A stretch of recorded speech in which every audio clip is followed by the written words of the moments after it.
So you probably know summer is the season for real estate, and the Las Vegas market was hot as expected, but things leveled off. So where are we now that fall is rolling around?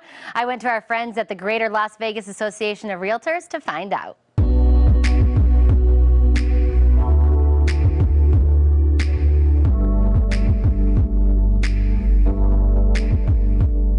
Earlier in the summer, I was actually looking to buy a home, but it was a little bit scary for a buyer because the prices were going up and the inventory was going down, and buyers really needed to be on their game. But come fall, things have leveled off now. Here with more, of course, is Chris Bishop. He is the president of the Greater Las Vegas Association of Realtors. So what happened?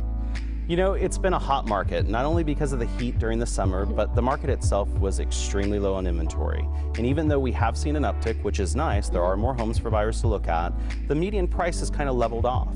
And so what you need to know as a buyer is that you've got to be aggressive in the marketplace. You need a great realtor to help you through it. So I'm glad to know that you had one.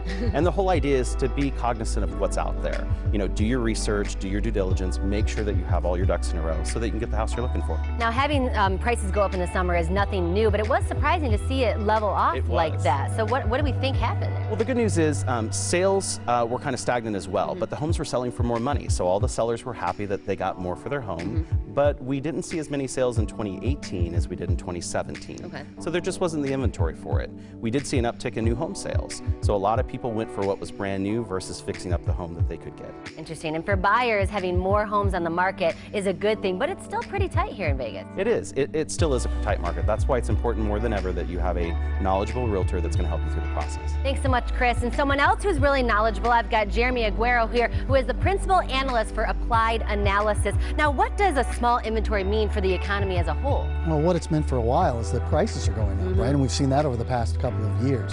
What it also means is there's less inventory available for people that are looking to get it. And what we know is that we are at or near the nation's highest in terms of population growth, which means we've got a lot of people coming here looking for a place to live. And if they can't find a place, that's a problem for us in terms of our economy's ability to grow because workers need a place to live. I know I've actually heard Chris say before that there's kind of a chunk of time there where there weren't any new houses being built. So it's hard to find right now a house that's 10 years old because 10 years ago they really weren't being built at all, but now we're kind of getting back onto that new construction. Yeah, and look, I mean, there was a time when this community was building 40,000 new houses every single year. We don't want to go back to that. This year, we'll probably build a little less than 15,000 housing units all in. Why not? Because we're talking about how the inventory is so small. Why wouldn't we want to go back to that? We don't want to get out in front of our skis. What we know is happens if that inventory starts to be standing inventory, we get too much inventory on the market, that can cause downward pressure on pricing. We don't want that. We're looking for a balance between that supply and demand. It's not always easy for markets to find that balance, particularly when you're among the fastest growing markets in terms of population growth and in terms of employment growth in the United States. It's hard for us to find out